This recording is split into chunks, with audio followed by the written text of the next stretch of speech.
Kamusta?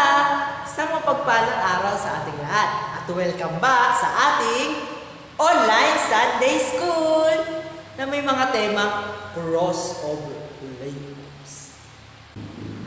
Masaya ako dahil nandito kayo ngayong araw na ito. Pakisabi nga sa iyong katabi, masaya ako dahil nandito ka. Mahusay, ako nga pala ang inyong coach ngayong araw na ito, ang inyong Kuya Lester.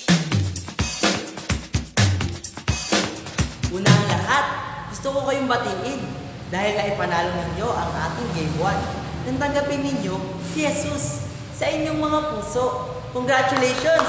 Yay!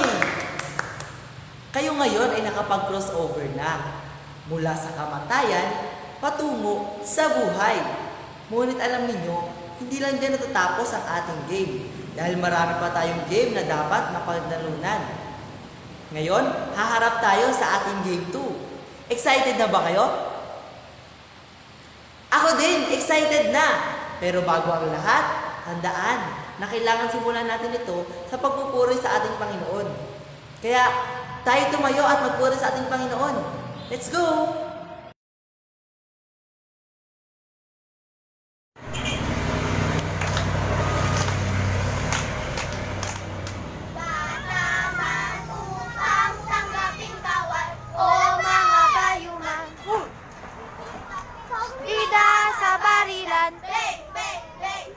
At sa eroplano ay sumakay.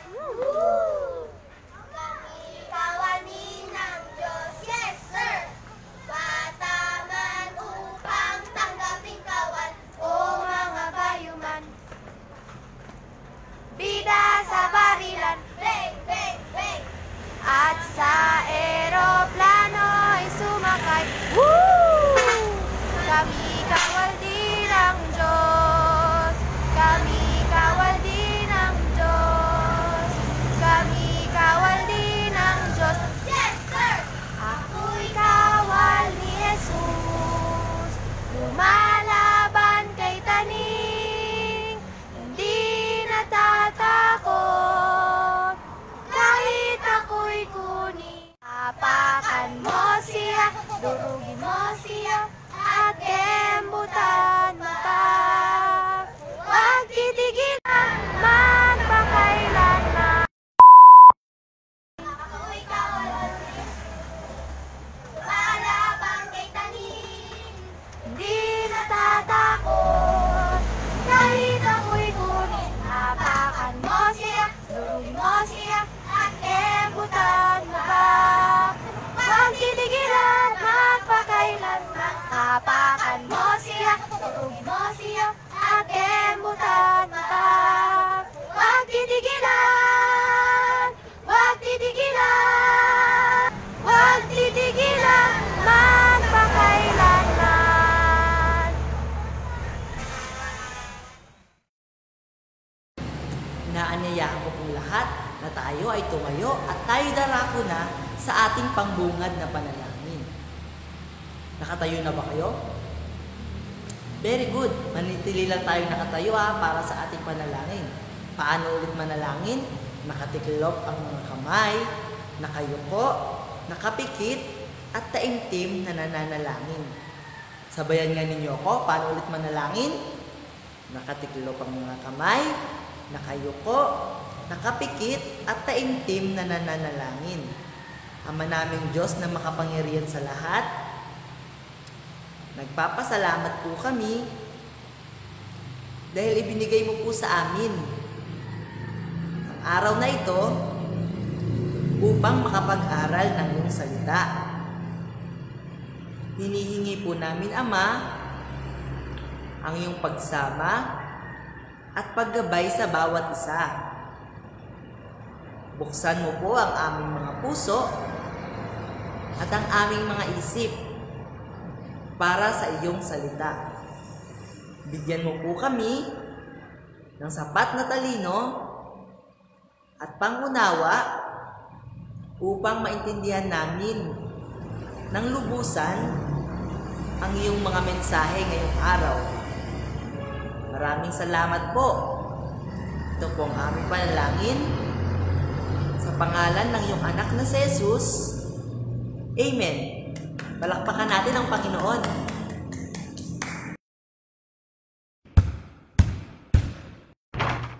Kamusta?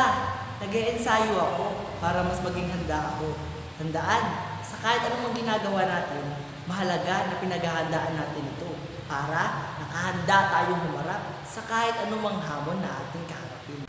Alam nyo ba na kahit simpleng bagay lang ang pag-e-ensayo, napakahalaga nito. Minsan nga lang, nakakapagod, mahirap, nakakatamad, parang yung mga gawain sa bahay at mga gawain sa eskwelahan. Sino dito ang madalas na nauutusan nila tatay, nanay, ate, at kuya? Taas ang kamay. Wow, napakasisibag naman talaga ninyo. Diyan patungkol ang kwento natin. Tungkol sa isang kabataang lalaki na matapat niyang ginagawa yung mga gawain araw-araw hanggang ginamit siya ng Diyos para talunin ang isang hukbo. Ang ating game 2 ay pinamagatang harapin ang hamon. Ngunit, haharap ka pa rin ba sa isang hamon kung malalaman mo ang makakalaban mo ay mas mahusay, mas matalino, mas magaling, mas malakas, at higit sa lahat, mas malaki sa'yo? Yan ang hamon na hinarap ng ating champion ngayong araw na ito. Kilala niyo ba kung sino siya? Sige nga, walaan ninyo. Tama! Si David!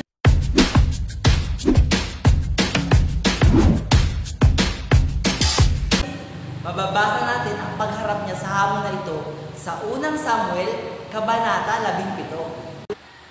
Ngunit, bago natin simulan ang kwento, may ipapakilala ako sa inyo. Sila ang mga kaibigan natin na bumisita sa atin ngayong araw. Gusto niyo ba silang makilala? Palakpakan natin ang Super Moon! Meet Gizmo! Plus Chris and Joy! Sila ang sasama sa atin at magpapakita kung paano inarap ng ating champion ang kanyang hamon at kung paano niya ito napagtagumpayan. Excited na ba kayo? Kaya, simulan na natin ang ating kwento. Let's begin!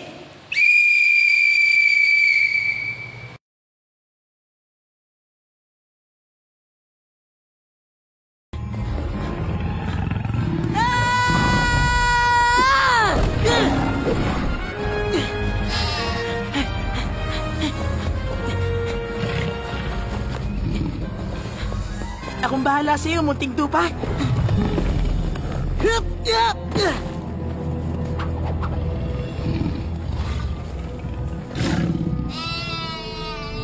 Huwag kang matakot.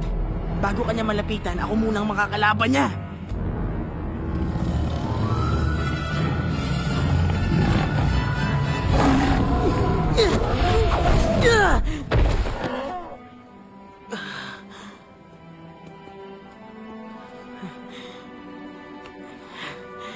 Ligtas ka na, munting tupa. Si Samuel, ang dakilang propeta.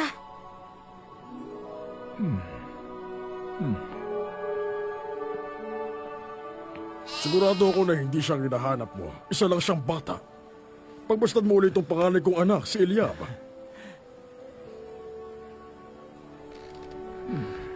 Hindi. Ito ang pinili ng Panginoon.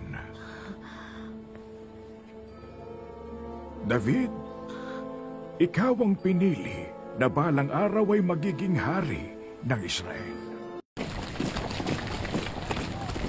Pakinggan niyong mabuti ang sasabihin ko, mga Israelita. Hinahamon ko ang pinakamahusay niyong mandirigma. Kapag nagwagi siya sa pakikipaglaban sa amin, kami at ang aming mga Diyos ay susuko sa inyo at sa inyong Diyos. Hindi ako natatakot sa'yo! Kaya kitang pabagsakin kahit na isang kamay ko! Akala mo ba ako ang makikipaglaban? Ang makakalaban nyo ay si Goliath, ang higanting God! Lumuhod kayo sa aking harapan, bayan ng Israel. Wala nang mga pagliligtas sa inyo ngayon. Walang magagawa ang Diyos na sinasamba ninyo! Katulad nila ay padadala rin natin ang pinakamalalakas sa atin. Kung sino magwawagi sa laban, siya magwawagi sa digmaan. Wala bang pumayag na makipaglaban sa mandirigmang yun? Kamahalan! Meron po ritong pumapayag na humamon sa higanting Filisteo. Siya mismo ang higante ng kanyang mga tupa. Ito po si David, ang batang pastol.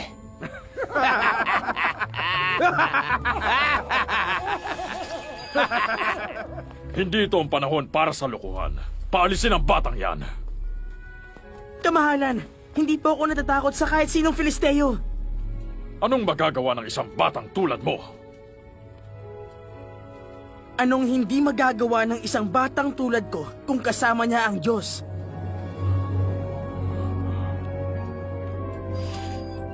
Kamahalan, iniligtas ako ni Yahweh mula sa mga mababangis na leon at mga oso. Siya ang nabigay sa akin ng lakas upang matalo sila at ililigtas din niya ako sa Filisteyong yun.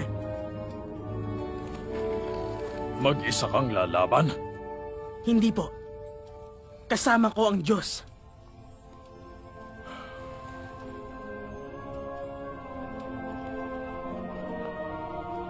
Ikaw ang bahala. Ngayong araw na ito, Goliath, ibibigay ka ni Yahweh sa aking mga kamay! At ipakakain ko sa mga ibon na mga bangkay ng iyong mga kawal! Ang batang ito ay babalatan ko ng buhay. Dudurugin ko ang mga buto mo hanggang sa ito ay maabo.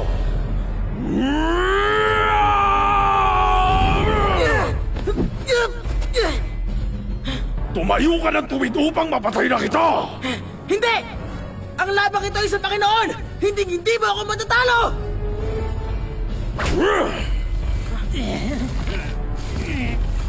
Mamamatay ka.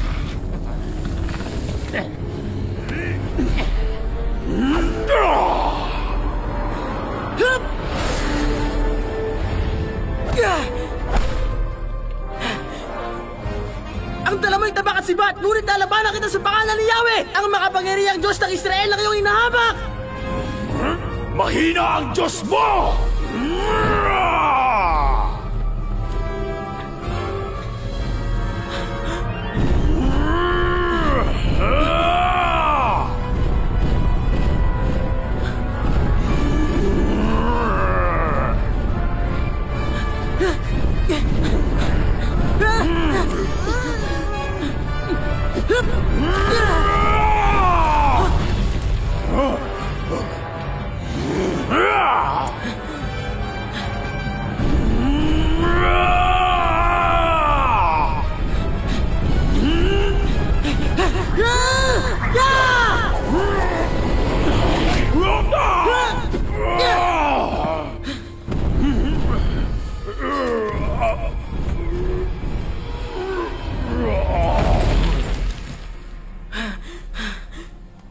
Hindi mahina ang Diyos ko!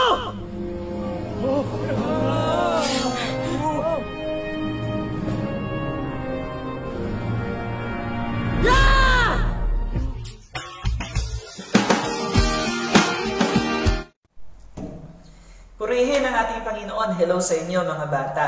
Salamat sa Diyos sa napakagandang kwento na ating napakinggan. Kwento patungkol kanino? Tama, kay David, na natalo niya si Yes, si Goliath. Tinalo niya si Goliath. Actually, hindi naman kayang talunin ni David si Goliath kung aasa lang siya sa kanyang sariling lakas. Ang Diyos ang nagbigay sa kanya ng tapang, ng talino, ng lakas upang gawin ang lahat ng ito. Bakit? Si Goliath kasi napakalaki. Malaking tao, siguro doble ko yung taas niya. Mahusay na mandirigma, malaki at matipuno ang kanyang pangangatawan. Kaya naman ang mga Israelita, mga kawal ng mga Israelita, takot na takot kay Goliath. At ayaw nilang labanan si Goliath dahil higante. Pero salamat, mayroong isang David. Kahit maliit, kahit hindi siya sundalo, kahit hindi siya matikas o malaki ang pangangatawan, pero siya ay nagpresenta. Nalalabanan niya si Goliath. Bakit? Mayroon siyang Diyos na magliligtas at magtatanggol sa kanya. Humingi siya sa Panginoon ng tapang at lakas upang labanan si Goliath at kanya itong napagtagumpayan. Kung paano niyang napapatay ang mga leon at ang mga oso dahil sa kanyang husay, sa kanyang abilidad, natatalo niya yung mga iyon. Kaya naman sa tulong ng ating Panginoon, nagawa din niyang talunin itong si Goliath. Merong isang part sa kwento na yun bago siya lumaban, ang ginawa ni David ay pumunta sa isang ilog at kumuha ng mga bato. Ilan yung bato na kinuha niya? 5, di ba? Actually, yung 5 na yan, ito yung sumisimbolo sa taglay na kahusayan na meron si David. Ano-ano yung 5 na yon? Una, yung unang bato sumisimbolo sa tiwala niya sa Panginoon. So may tiwala siya sa ating Panginoon, may tiwala siya na kaya siyang papagtagumpayin ng Panginoon, may tiwala siya sa Diyos na magagawa niya ang lahat ng bagay sa tulong ng ating Panginoon. Pangalawa, meron siyang tapang. Sabihin nga natin, tapang. Matapang. Hindi duduwag-duwag. Kasi nga, pag nakakita ka na ng higante, pag nakakita ka na ng malaking kalaban natin, tatakot na tayo. Hindi ko kayang gawin yan. So, meron siyang tapang. Pangatlo, may talino siya. Marunong mag-strategy. Alam niya kung saan titirahin si Goliath. Alam niya kung paano, kung saan tatakbo. Alam niya kung anong lahat ng gagawin niya. At ang talino na yon, alam niyo ba kung kanino galing? Galing sa Diyos. Minsan, nahihirapan tayo mag-aral, nahihirapan tayo sa mga assignments, sa mga test natin, sa pag-aaral natin. Huwag kayong matakot. Tutulungan tayo ng Panginoon. Ang sabi ng Bible, humingi tayo ng karunungan sa Diyos at ito ay ibibigay ng Panginoon sa atin. Talino ang isang sandata ni David para talunin si Goliath. Ano pa? Yung talento niya. Yung kahusayan niya. Mahuhusay siyang magtirador. Natatalo niya ang mga leon, natatalo niya ang mga oso. Kaya ito din yung gagamitin niya. Binigyan ni Haring Saul ng sandata, ng espada, ng mga baluti si David, pero hindi siya sanay doon Mas sanay siya sa ginagamit niyang tirador. So dahil sa talento na yun, dahil sa kahusayan na yun, ginamit niya para siya ay magtagumpay. Hindi lang yon. Siyempre, panglima, meron siyang mga tagumpay na hawak. Tagumpay nung natalo niya ang mga oso, tagumpay na natalo niya ang mga leon na humahabol sa kanyang mga tupa. Gustong kainin ang kanyang mga tupa. Tinalo niya ang lahat ng iyon. Ang tagumpay na galing sa ating Panginoon. Ang lahat ay hindi natin kayang gawin kung sa atin lang, kung sa sarili lang natin. Marami tayong mga gawain sa bahay. Maraming mga inuutos ang magulang natin. Maraming mga gawain sa bahay. Minsan hindi natin kayang gawin. O sa eskwelahan natin, mga assignment, mga setwork, mga project, mga test na hindi natin kaya. Pero sa tulong ng ating Panginoon, ang lahat ng mga imposibleng mga bagay ay makakaya natin. Mga anak, kaya mong gawin yan sa tulong ng ating Panginoon. Kaya ang sabi ng Pilipos 4 verse 13, ang lahat ng ito ay magagawa ko dahil sa lakas na kaloob sa akin ni Kristo. Tutulungan ka ni Jesus para mapagtagumpayan mo ang lahat ng hamon sa buhay natin. Yung mga laban-labanan natin, yung mga paligsahan na sinasabihan natin, yung lahat ng mga pinapagawa sa atin, magagawa natin ang lahat ng iyon sa lakas ibibigay ng ating Panginoon. Purihin ang Panginoon, magtiwala ka sa Diyos at siya ang magbibigay sa iyo ng tagumpay sa buhay. Nais ko kayong ipanalangin sa Panginoon. Yumuko tayong lahat at pumikit. Pagpe-pray ko kayo para bigyan kayo ng Panginoon ng kalakasan. Lord, salamat po sa mga batang ito na nakapakinig ng inyong salita. Bayaan mo, bigyan mo sila ng tapang, bigyan mo sila, ilagay mo sa kanila yung tiwala sa iyo, Panginoon. Malubos ang pananalig sa iyo na ikaw lamang ang lagi nilang kasama sa buhay. Bigyan mo sila ng tapang, ng talino, ng talento, at marami pang tagumpay sa kanilang buhay. Hayaan po ninyo, O Diyos, palakasin mo ang mga batang ito upang ang lahat ng bagay na kanilang gagawin at lahat ng kanilang mga tungkulin, magampanan nila ng may katagumpayan mula sa iyo, Panginoong Yesus. Huwag mo pong pababayaan ang mga bata na ito, bagkus lagi mo silang ingatan at subaybayan. Ito po ang aming kahilingan na may pagtitiwala sa iyo, Panginoon, sa tanging pangalan ng aming Panginoong Yesus. Ang lahat ay magsabi ng Amen. Palakpakan natin ang ating Panginoon. Sumainyo ang biyaya ng ating Panginoon. God bless you.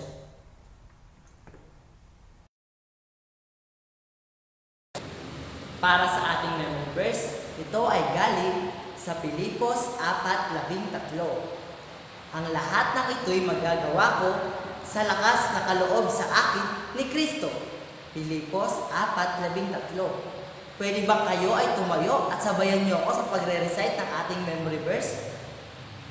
Sige na, tayo kayo. Very good. Sasabihin ko, tapos uulitin niyo. Okay? Simulan natin. Tiklop natin ang kamay na parang Biblia. Yan. Sabihin natin, Pilipos 4:13. Ang lahat ng ito'y magagawa ko sa lakas na kaloob sa akin ni Kristo. Pilipos 4:13. Sa panga, ulitin natin. Sabay-sabay tayo 1, 2, 3, go! Pilipos 4:13.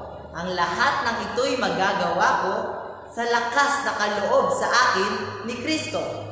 Pilipos 4:13. Palakpakan natin ang Panginoon. Mahusay!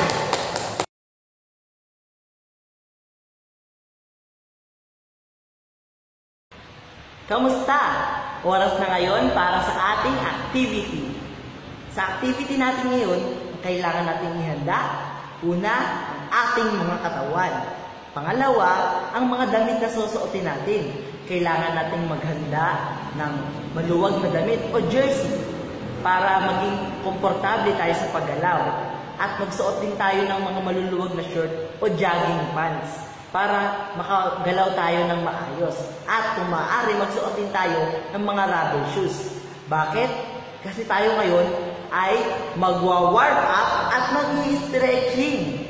Gusto nyo ba yon? Be prepared ha!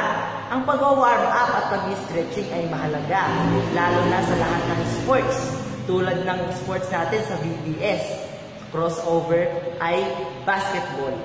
Ginagawa natin ito para mas maging handa ang ating katawan at maiwasan ang anumang injury.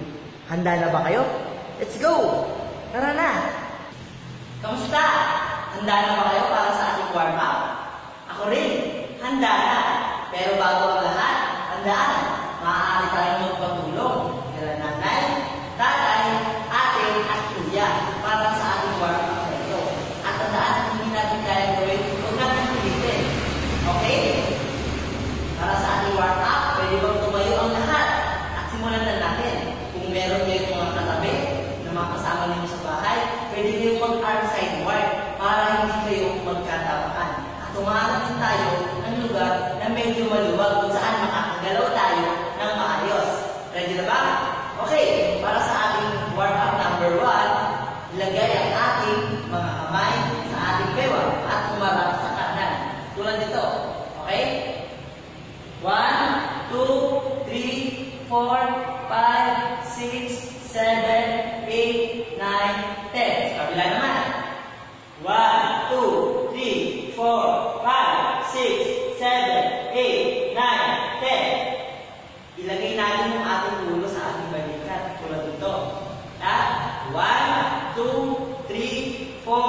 5, 6, 7, 8, 9, 10. Sa kabila naman.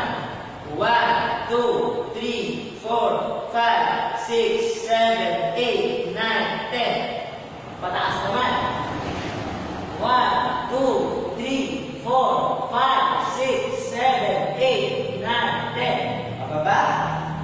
1, 2, 3, 4, 5, 6, 7, 8, 9, 10.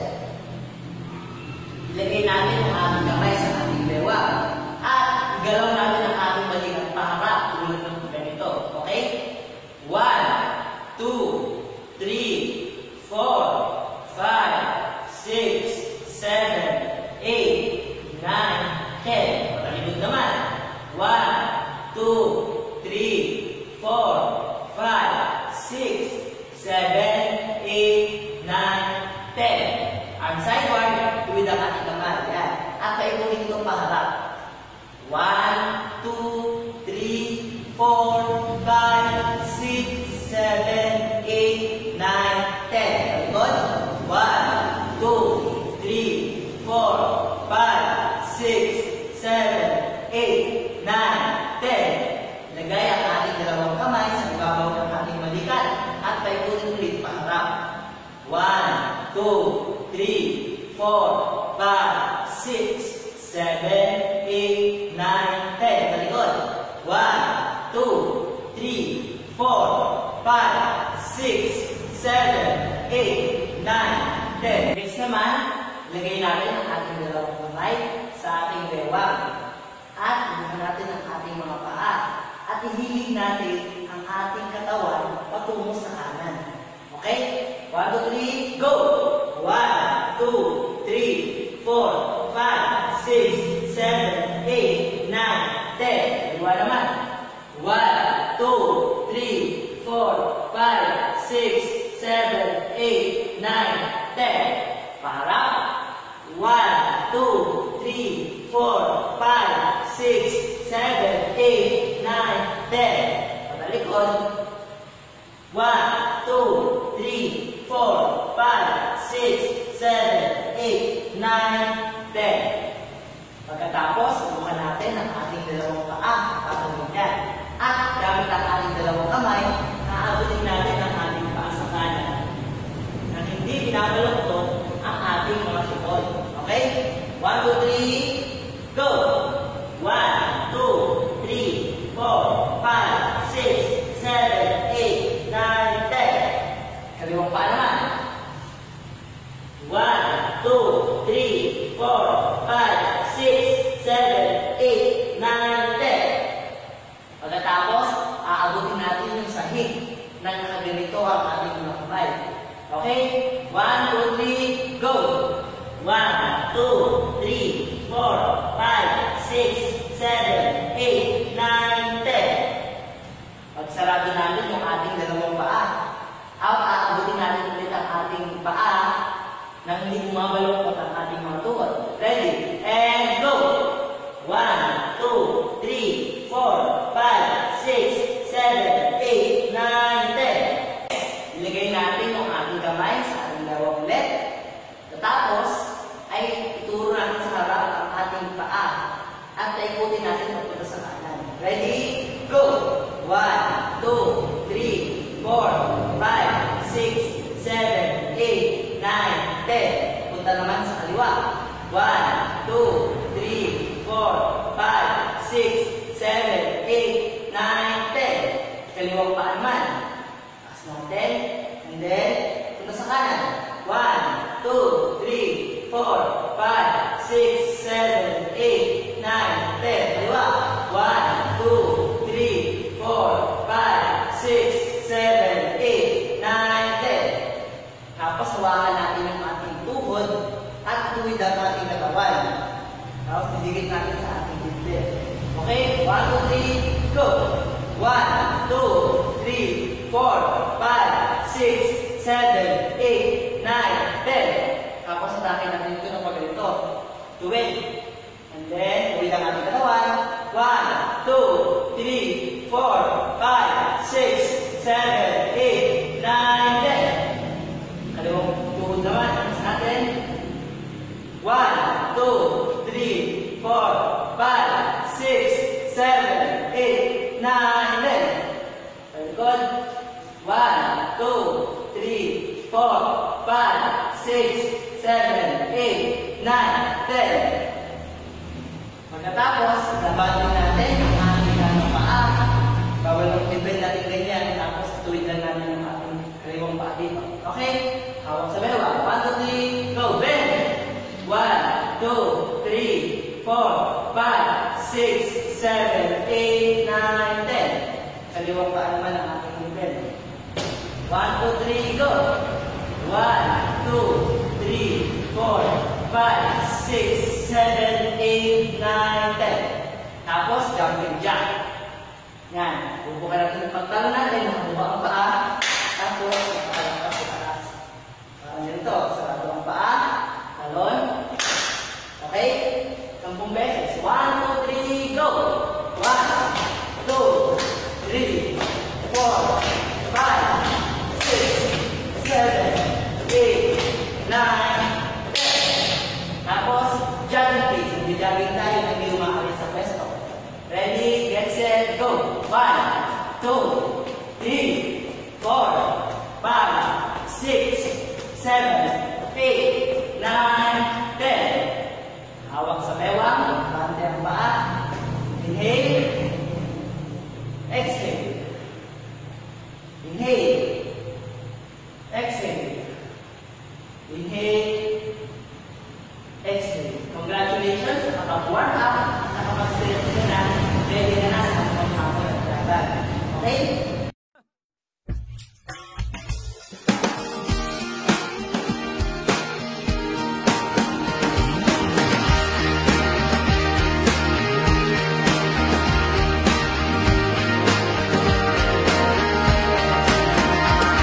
Jesus sa krus, ika'y namatay, nabuhay muli para mundo'y ligtas.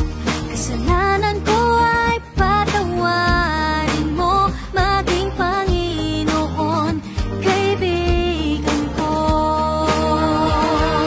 Tulungan mong magsimula muli, ang buhay ko'y alay sa'yo.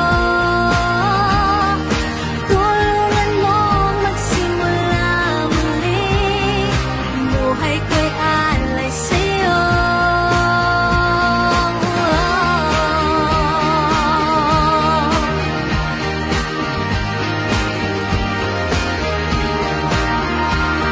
Jesus sa krus, ika'y namatay, nabuhay muli para mundo'y ligtas. Kasalanan ko ay patawarin mo, maging Panginoon, kaibigan ko. Tulungan mong magsimula muli, ang buhay ko'y alay sa'yo. Tulungan mong magsimula muli, ang buhay ko'y alay sa'yo.